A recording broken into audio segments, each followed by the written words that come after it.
오늘은 언니 여러분께 전할 독특한 사연이 없어요. 대신에 한 이야기가 있습니다. 언니 중국에서 들은 이야기인데요. 듣고 나서 며칠 동안 계속 머릿속에서 떠나질 않더라고요. 밤에 자려고 누우면 계속 불안한 느낌이었어요. 그래서 이야기를 여러분께 들려주기로 했습니다. 하지만 미리 말씀드리지만 이야기를 듣고 나서 그 장소를 찾으러 가면 안 돼요. 정말로 이건 그냥 놀리는 게 아니에요. 알겠죠? 자, 그러면 여러분을 환영합니다. 언니입니다. 귀신 이야기를 들려주는 사람입니다. 이야기를 더 재미있게 듣기 위해서 작은 게임을 하나 해볼까요? 그 기회에 저를 응원해주시면 좋겠어요. 좋아요. 그럼 이제 시작해볼까요?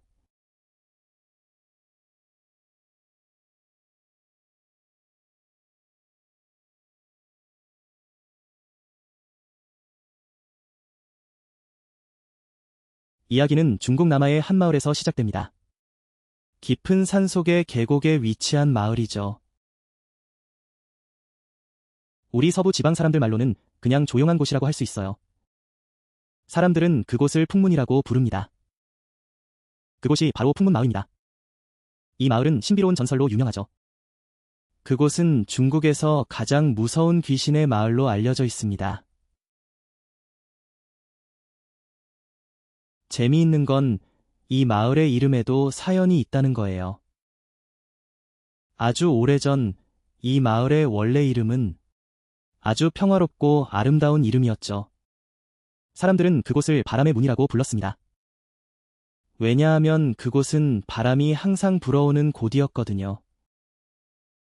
그런데 나중에 누군가가 기록을 하면서 잘못된 글자를 적게 되었어요. 원래의 바람이라는 글자가 풍으로 바뀌었고 그 의미는 막다, 즉 닫힌 문이 되었죠. 그래서 바람의 문이라는 이름이 막힌 문으로 변해버린 거예요. 듣기만 해도 소름 끼치죠? 사람들은 그 이름이 마치 저주처럼 느껴진다고 해요. 그곳으로 들어가면 안 좋은 일이 생길 것 같다고. 이 마을은 집들이 모두 고풍스러운 모습이에요. 명나라와 청나라 시대의 건물들이 남아있죠. 그리고 그곳은 깊은 산 속에 자리 잡고 있습니다. 하지만 지금은 아무도 살지 않아요. 마을 사람들은 수십 년 전에 모두 떠났다고 해요. 그 이유는 마을이 물에 잠기고 길이 너무 멀고 험해서 살 수 없었기 때문이죠. 그래서 그들은 떠나게 된 거예요. 하지만 소문은 여러 가지가 있었어요. 귀신이 나타나서 사람들을 괴롭혔다고 하더라고요. 그래서 사람들이 도망쳤다는 이야기도 있습니다. 2007년에는 그 마을이 완전히 사람의 그림자도 없게 되었죠.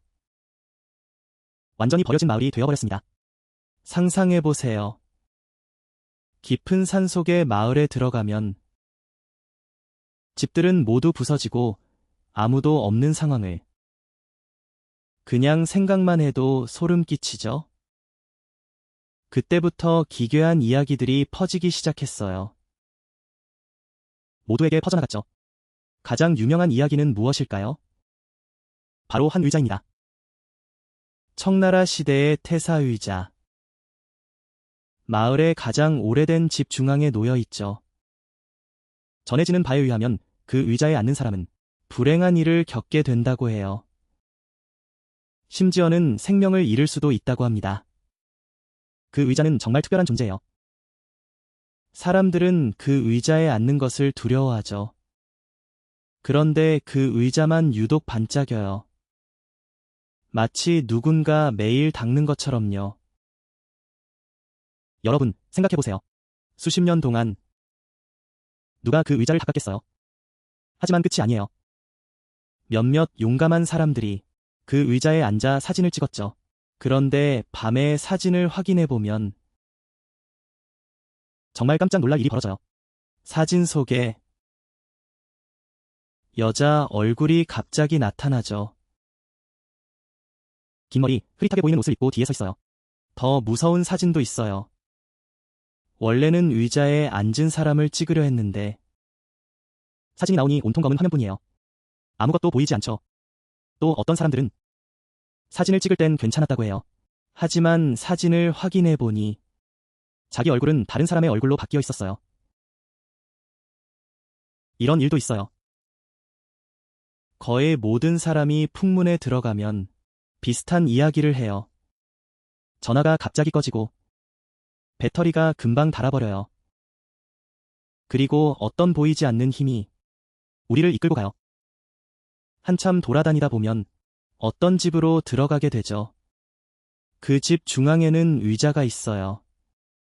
아니요. 그 집 중앙에는 관이 놓여 있어요. 이 얘기만 들어도 소름이 돋아요. 그리고 또 하나. 그 풍문이 있는 계곡 주변에는 옛날 사람들이 세운 3개의 절이 있어요. 옛날 이야기로 들었어요. 그 3개의 절은 혼령들을 지키기 위해 세운 거예요. 그 계곡에 고독한 혼들이 안정을 찾도록 그곳에 가만히 있어야 해요. 밖으로 나가서 사람들을 괴롭히지 말라고요.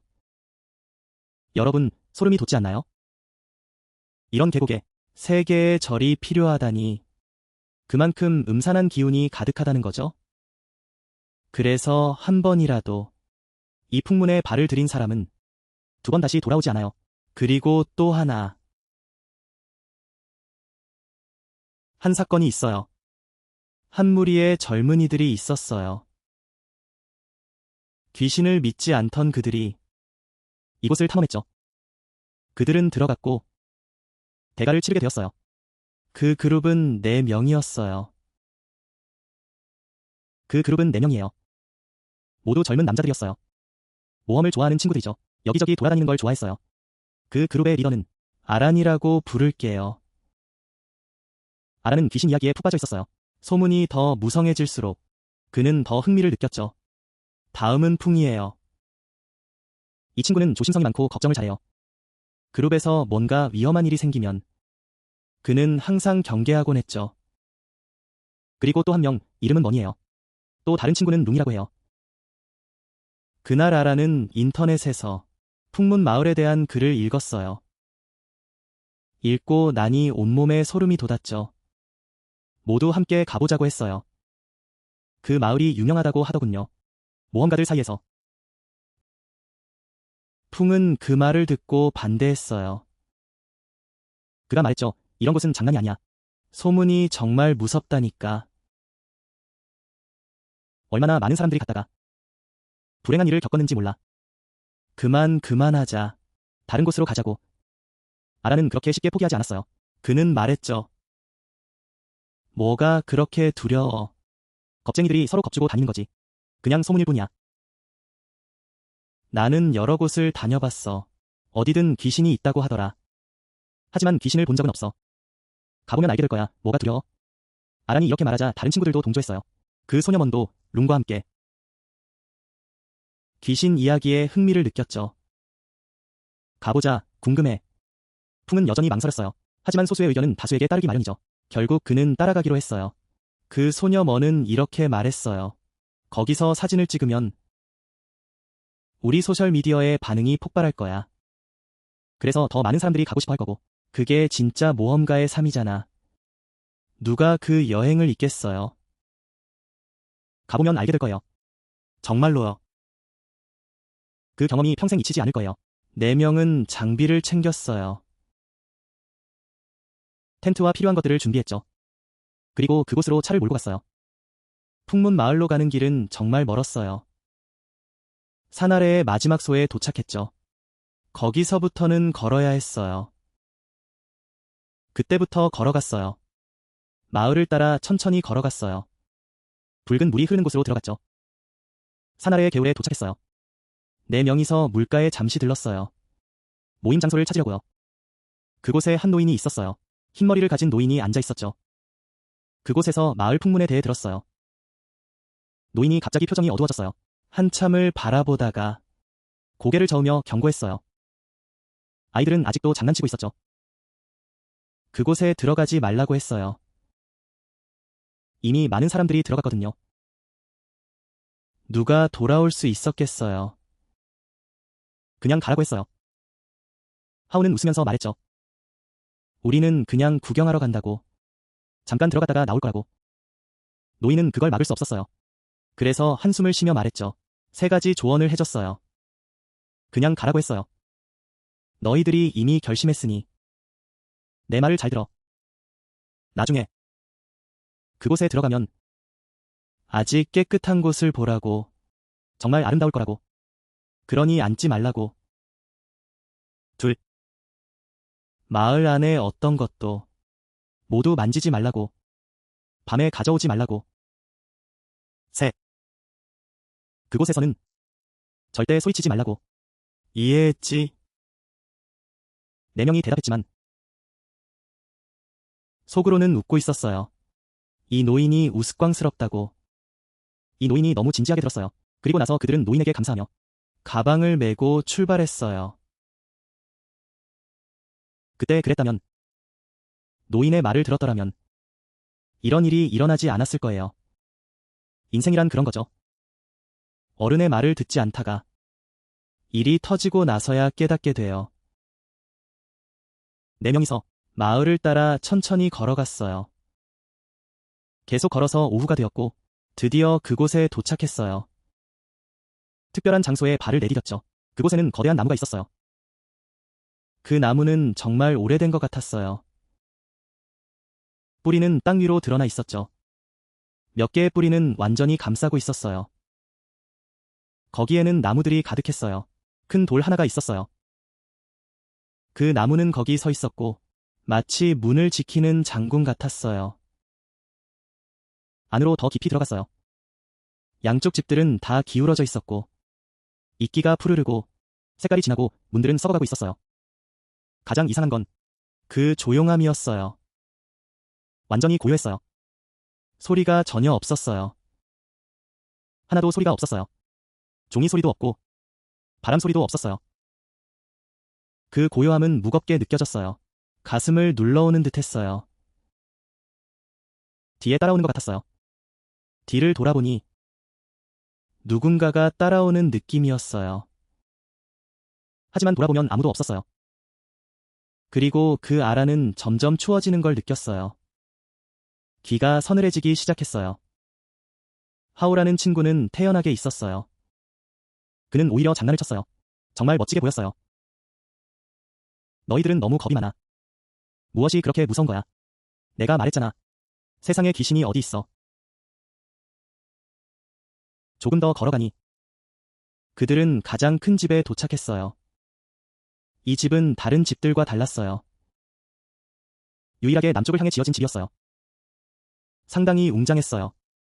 중앙에 위치해 있었고 검은 나무로 된 태사 의자가 있었어요. 4명은 그 의자를 보며 옛날 할아버지가 한 말을 떠올렸어요. 그런데 눈앞의 상황은 그들을 소름 끼치게 만들었어요. 전설과 똑같았어요.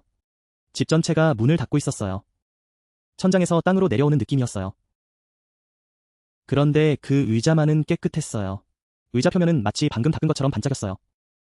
풍문이 그걸 보고 조금 불안해졌어요. 그는 하우의 손을 잡았어요. 밖으로 나가자, 여기 있지 말자. 하지만 하우는 듣지 않았어요.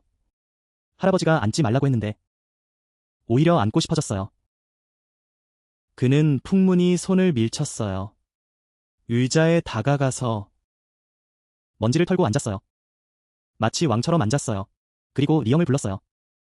야, 리영. 그러고 나서 누군가 소리쳤어요. 야, 저기. 너 내 사진기 가져와서 나도 찍어봐. 올려서 친구들한테 보여줘. 빨리 해. 그 친구가 좀 망설이다가 결국 사진기를 들어서 찰칵찰칵 찍었어. 사진 찍고 나서 우리 모두 모여서 봤지. 보니까 어떤 애 얼굴이 창백해. 한 장의 사진에서 하오의 뒤쪽에 여자 얼굴이 나타났어. 몽롱하게. 머리는 길고 얼굴은 잘 보이지 않아. 그런데 몸매만 봐도 여자인 걸 알겠어. 또 다른 사진은 더 이상해. 완전히 검은 화면이야. 하오도 안 보이고 의자도 안 보여. 그냥 온통 검은색이야. 이전 사진들은 이상한 장면을 찍었는데 괜찮았어. 하지만 하오가 앉아있는 사진은 뭔가 일이 생긴 것 같아. 그 친구는 오기 전에 기분이 좋았어. 이제는 점점 떨리기 시작해. 야, 이러다가 진짜 귀신 나올 것 같아. 그만해, 그만해. 이제 돌아가자. 그런데 나는 느꼈어. 이곳에 들어서자마자 왠지 모르게 차가운 기운이 느껴졌어. 설명하기 힘들어. 그냥 그렇게 말할 뿐이야. 집까지는 가까운데 너무 늦으면 위험해. 어쨌든 아침이 되어야 나갈 수 있어. 어두운 길로 가면 지형이 위험하거든. 하우 그때는 조금 겁먹은 것 같았어. 하지만 그래도 체면은 지키고 그는 애써 웃으려고 했어. 사진기가 고장났다고. 오래된 거니까. 집안이 너무 어두워서 그렇게 나온 거라고. 귀신 따위는 없다고. 그렇게 말했지만 그도 불안해하며 의자에서 일어났어. 그때 하늘이 어두워지기 시작했어. 계곡안은 금방 어두워지더라고. 조금만 지나면. 그런데 벌써 어두워졌어. 우리 4명은 이곳을 빨리 빠져나가야겠다고 생각했어. 집을 찾아서 텐트를 쳐야 했거든. 그런데 밖으로 나가면 길이 복잡해. 그 집은 텅 빈 곳에 텐트를 치고 있었어요. 그런데 밖에 나가면 어떻게든 그 마을을 빠져나갈 수가 없었어요. 길은 복잡하게 얽혀 있었고 마치 미로 같았어요. 한참을 가다 보니 다시 그 집으로 돌아오고 말았죠.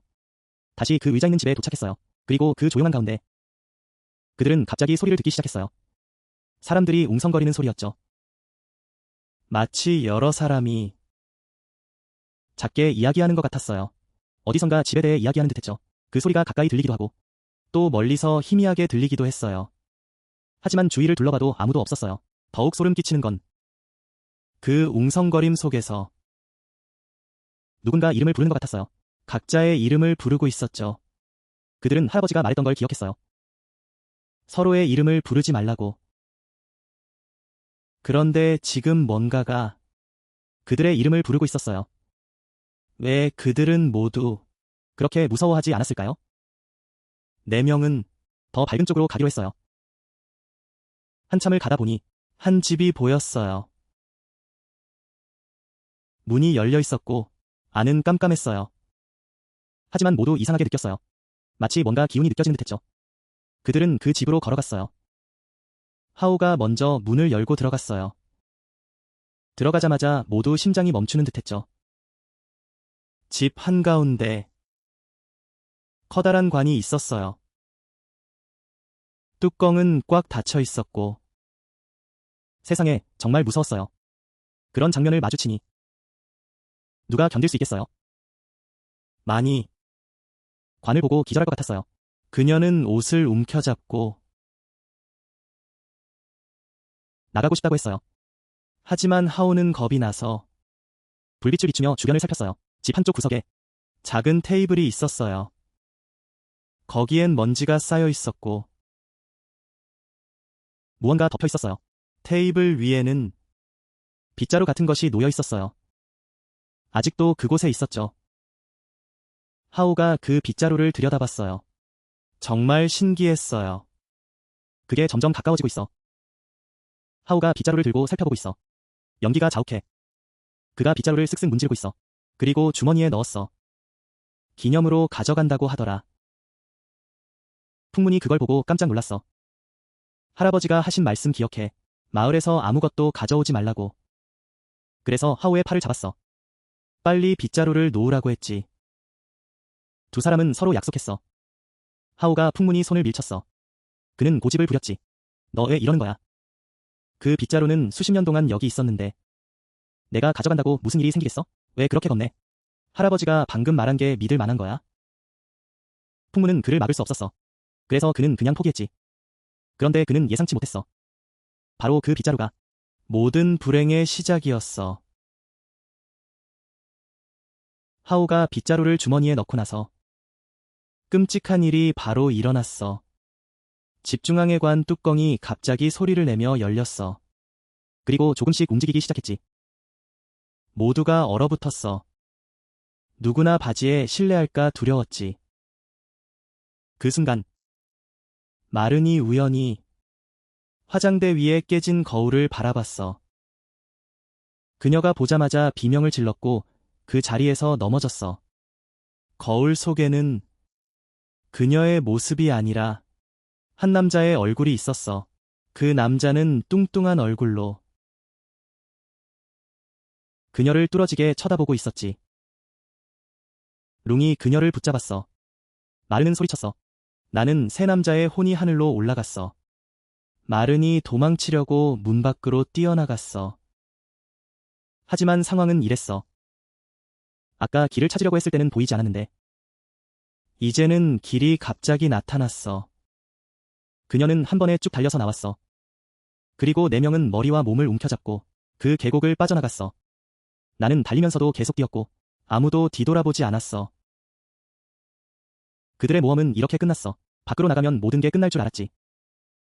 하지만 아니야. 끝나지 않았어. 계획은 또 바뀌었지. 이제 마른이 기절했어. 또 이상한 일이 생겼어. 그래서 모두가 남아있을 용기가 없었지. 그들은 그냥 계속 달렸어. 네 명이 도시로 돌아갔을 때는 완전히 혼란스러웠어. 누구나 다 하늘로 올라간 것 같았지. 모두가 겁에 질려 있었어. 혼이 다 날아가 버린 것 같았어. 매는 이제 깨어났어. 하지만 몸이 계속 멍해. 뭘 물어도 기억이 안 나. 그저 거울 속 그 사람 얼굴만 기억나. 그것뿐이야. 친구들은 서로 위로하고 있어. 그냥 이야기해. 아마 마을이 너무 음산해서. 그래서 스스로 겁을 주는 거야. 상상하다가 그냥 무서워지는 거지. 귀신이 있을 리가 없어. 하오만 아직도 신나. 그는 빗자루를 꺼내서 힘을 내. 누구에게나 귀신 이야기를 해. 전부 다 듣고 싶어 해. 풍문이 그걸 보고 걱정해. 하오에게 조언해. 빗자루를 돌려주라고. 아니면 태워버리든지. 아니면 뭔가 하라고. 하지만 하오는 듣지 않아. 왜 이렇게 조용히 있어? 그 빗자루가 예쁜데 기념으로 두고 싶어. 뭘 돌려줘, 나한테. 그렇게 말하고 빗자루를 가져갔어. 머리에 세우겠다고. 그렇게 하니 조용해졌어. 그리고 이상한 일이 벌어졌어. 하오가 걸려버렸어. 처음에는 거울 앞에서 얼굴을 씻고 있었어. 고개를 들어 거울을 보니 뒤에 어떤 여자가 서 있는 게 보였어. 그는 몸을 돌려봤지만 뒤에는 아무도 없었어. 거울을 다시 보니 아무것도 없었어. 눈을 비비며 아마 잠이 부족해서 착각한 거겠지. 그리고 빗자루에 대한 일이야. 밤에 빗자루를 머리 위에 세워두었어. 아침에 보니 빗자루가 바닥에 떨어져 있었어. 아니면 방 저쪽에. 처음에는 팔을 괴고 떨어뜨린 줄 알았어. 하지만 매일 그랬어. 여기 두면 아침에 다른 곳에 있더라고.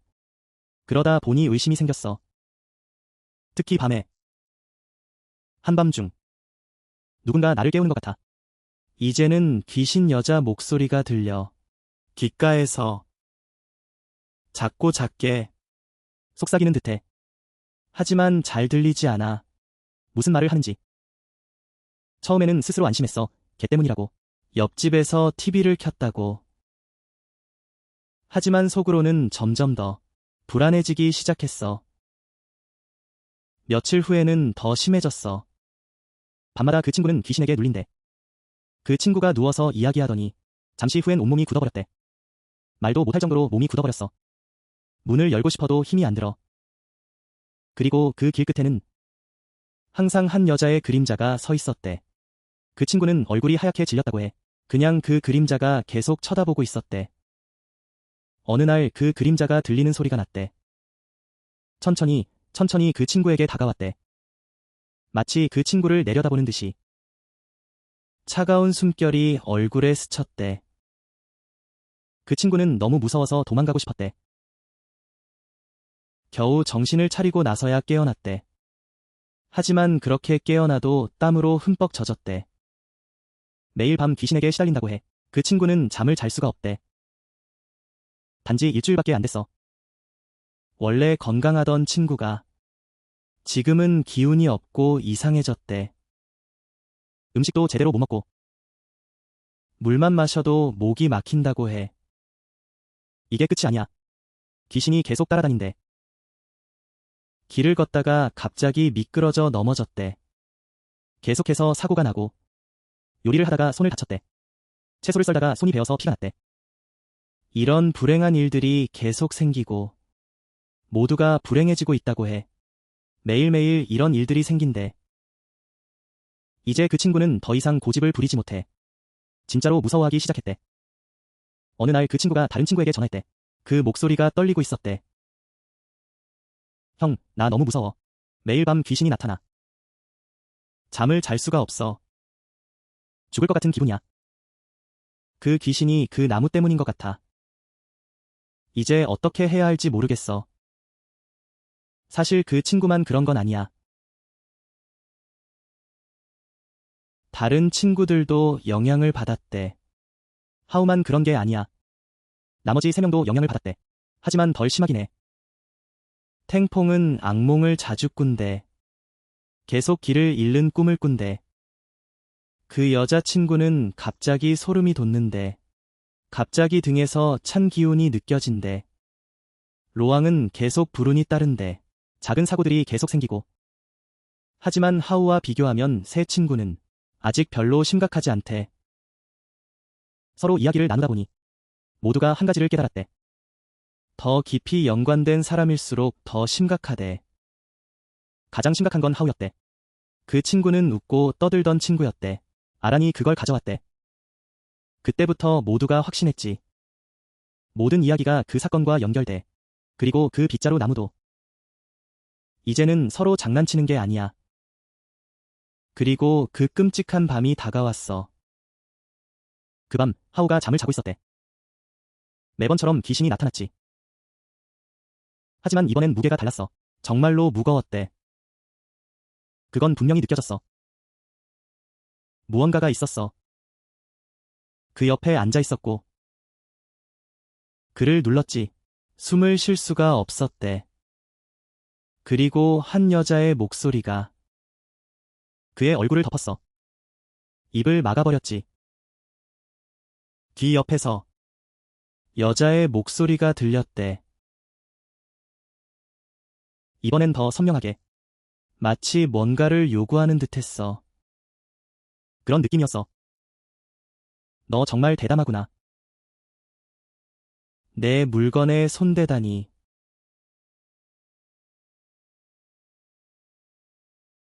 너. 하오가 힘을 다해 소리를 지르고 기절했대. 그의 엄마가 비명을 듣고 방으로 뛰어갔어. 그가 의식 없이 누워 있었고 얼굴이 창백했대. 어떻게 불러도 깨어나지 않았어. 모두가 걱정했지. 정말 심각했어. 그를 병원으로 데려갔어. 의사들이 검사했지만 병이 없다고 했대. 모두가 분명히 느꼈어. 이건 단순한 병이 아니야. 퐁이 앉아 모든 일을 다시 이야기했어.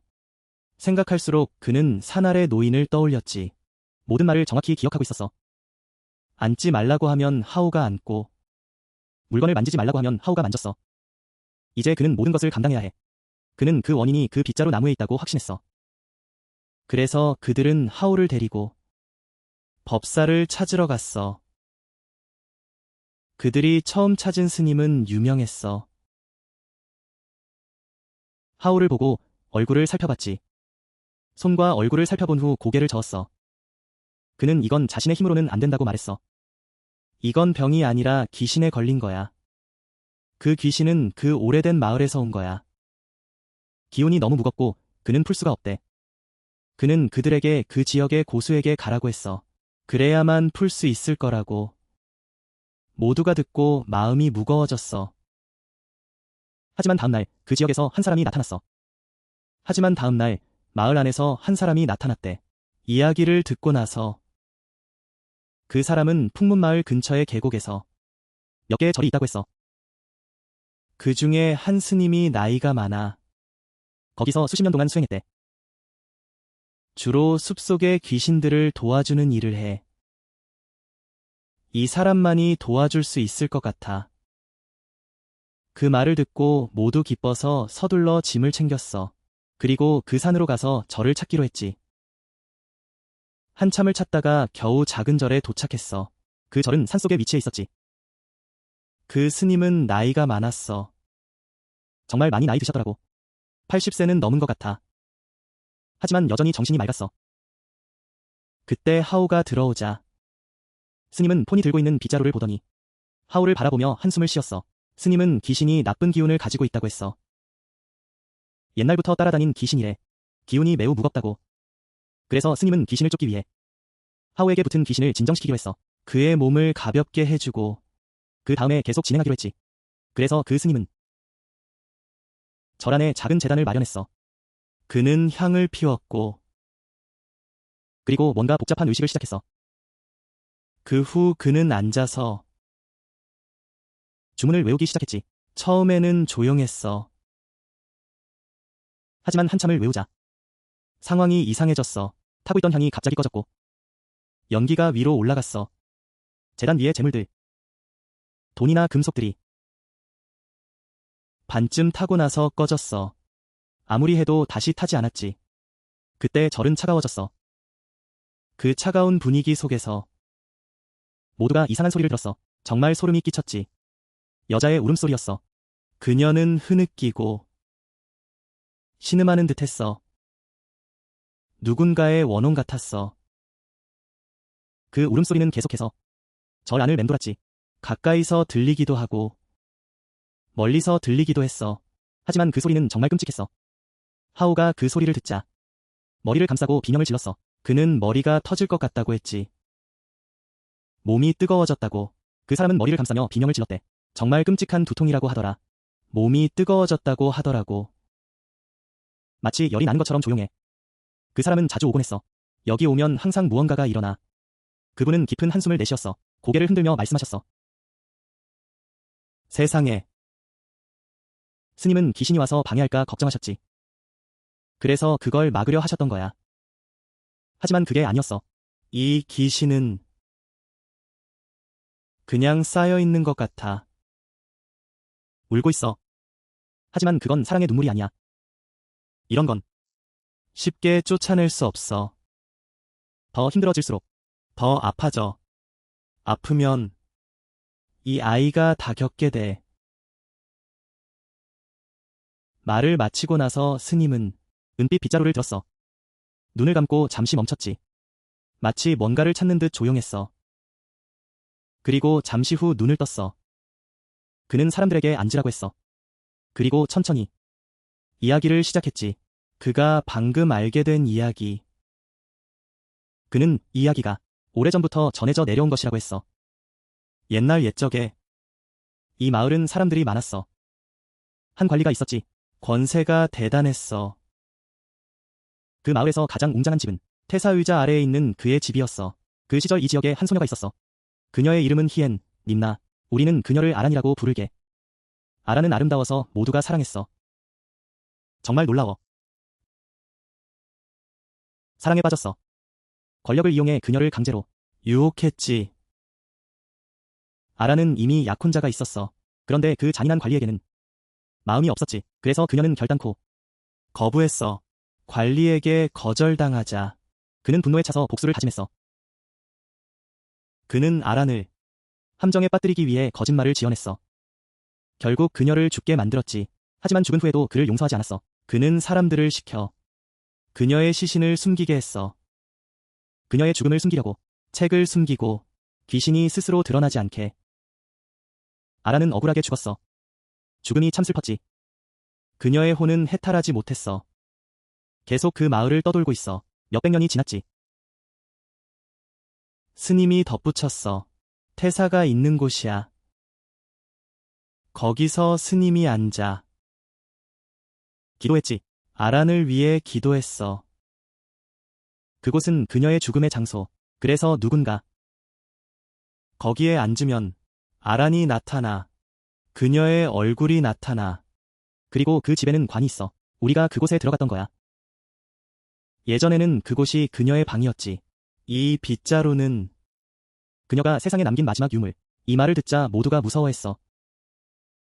그 얼굴이 거울 속에 비치고 그림자처럼. 하우 옆에 앉아있었지. 모두 아란이었어. 불쌍한 아란. 스님이 덧붙였어. 계곡 주변에 세운 3개의 기둥은 아란 같은 혼들이 그곳에 머물게 하려는 거야. 떠나지 않게 하려는 거지. 하우가 그 빗자루를 마을 밖으로 가져가면 아란이 따라 나와. 그녀는 그 빗자루에 붙어 있어. 하오가 마지막 유물을 건드리면. 그때 방은 무서웠어. 그는 물어봤지. 스님, 지금 어떻게 해야 하오를 구할 수 있죠? 스님이 말했어. 문제를 해결하려면 두 가지를 해야 해. 첫째는 그 빗자루를 원래 자리로 돌려놓아야 해. 그녀의 것이니까. 둘째는 아란을 위한 해탈 의식을 해야 해. 그녀의 혼이 원한을 버리고 편안하게 떠날 수 있도록.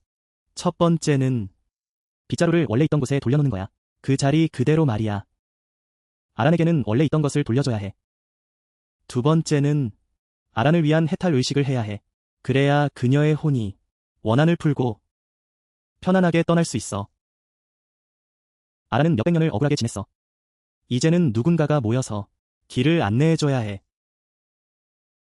그러자 스님이 하오를 바라보며 한마디 덧붙였어. 모두가 소름이 끼쳤지. 그가 말했어. 앉아서 웃고 있는 죄. 남의 물건을 훔친 죄. 그걸 갚아야 한다고. 그렇게 해서 겨우 목숨을 구할 수 있을 뿐이야. 자신이 저주를 내린 부분은 스스로 책임져야 해. 사람들이 안내해줬는데도 그가 듣지 않으면 다시 풍문으로 돌아가야 해. 하오는 얼굴이 하얗게 질렸어. 이번에는 예전처럼 반항할 용기가 없었지. 왜냐하면 그는 직접 스님의 능력을 목격했거든. 그렇게 높은 스님이 아무것도 할 수 없다는 걸. 또한 사원 안에서 누군가의 울음소리를 들었어. 그는 숨을 곳이 없다는 걸 깨달았지. 스님이 말했어. 시간이 지날수록 기운이 더 강해진다고. 아란에게 그 돈을 반환해야 해. 그렇지 않으면 하오가 살 수 없을 거야. 이 지경까지 오니 그는 겁이 나서 다시 돌아가기로 했어. 그래서 모두가 스님을 따라 다시 풍문으로 돌아갔어. 이번에는 스님이 함께했어. 스님은 주문을 외우며 진행했기 때문에 모두가 훨씬 덜 두려웠지. 어디를 가든 스님이 물을 뿌리며 주문을 외웠어. 그들은 다시 그 광장으로 들어갔고 그곳에 관이 있었지. 하오는 직접 그 돈을 제자리에 놓았어. 그분의 제단 위에. 그때 그의 손이 많이 떨렸어. 스님은 작은 의식을 열어주고 무릎을 꿇고 아란을 위해 주문을 외웠어. 스님이 한참 동안 주문을 외우자 모든 집이 조용해졌어. 모두가 함께 무릎을 꿇고 기도했지. 모두 함께 무릎을 꿇고 기도했어요. 아란을 위해 기도했어요. 그녀가 빨리 해탈하길 바라며. 잠시 후 모두가 주변의 기운이 변하는 걸 느꼈어요. 오랫동안 감돌던 음산한 분위기가 서서히 사라지기 시작했죠. 무거운 느낌이 마치 누군가의 존재가 사라진 것 같았어요. 이제는 더 이상 없었죠. 부드러운 바람이 불어왔고 한숨 같은 기운이 정말 가벼워졌어요. 마치 천근 만근의 짐이 사라진 것 같았어요. 그리고 나서 모든 것이 다시 조용해졌죠. 이제는 더 이상 무섭지 않게 느껴졌어요. 사람들이 불안해하던 그 기분이 사라진 것처럼요. 스님이 일어나서 고개를 끄덕이며 아란이 떠났다고 말씀하셨어요. 그녀는 평안히 가셨죠. 그날 의식을 치른 이후로 모든 것이 변했어요. 그날 밤 하오가 아무 문제 없이 잠을 잤고 더 이상 귀신의 압박도 없었어요. 아란의 모습도 보이지 않았죠. 그 후로 점차 그는 건강을 되찾고 잘 먹고 잘 잤어요. 새 친구들도 악몽을 겪지 않게 되었고 더 이상 불안한 일도 없었어요. 모두가 가벼워진 기분을 느꼈고 마치 죽었다가 다시 태어난 것 같았어요. 하지만 하오에게는 한 가지 일이 있었어요. 그날 밤의 일은 결코 예전처럼 돌아갈 수 없게 만들었죠. 그날 밤 그가 겪었던 일은 그를 완전히 바꿔놓았어요. 한쪽 머리카락이 하얗게 변했죠. 완전히 백발이 되어버렸어요. 그는 다시 검은 머리로 돌아갈 수 없었죠. 그 아이는 겨우 20대 초반인데 머리의 반이 하얗게 변했어요. 사람들이 모두 놀라워했죠. 가장 큰 변화는 그의 성격에서 나타났어요. 예전에는 대담하고 용감했지만 이제는 겁이 많아졌어요. 특히 어두운 곳에 가는 걸 전혀 두려워하지 않았던 그가 이제는 혼자서는 절대 다니지 않아요. 어두운 곳은 아예 가지도 않죠. 누군가 귀신 이야기를 꺼내면 그는 얼굴이 하얗게 질려요. 그런 변화가 있었답니다. 아무도 그 이야기를 꺼내지 않았죠. 귀신 이야기를 누가 하겠어요. 그냥 조용히 있던 거죠. 가만히 있지를 못해요. 그게 매력적이죠. 모험을 좋아하고 탐험하는 거죠. 그냥 포기해버려요.